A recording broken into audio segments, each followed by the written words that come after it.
I don't know if you can hear or see, but every time we come out, it's like a bird sanctuary outside. We feed the birds fat balls all through the winter, and must be lack of food for them everywhere. We've had buzzards, we've had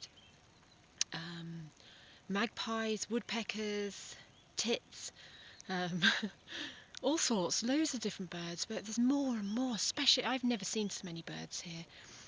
I'm trying to take a photo, but my camera's not that good, so I thought I'd do a little video. And yeah, they're all over the place. I don't know if you saw any of them, but there is loads. I'll try and take some, yeah, later on.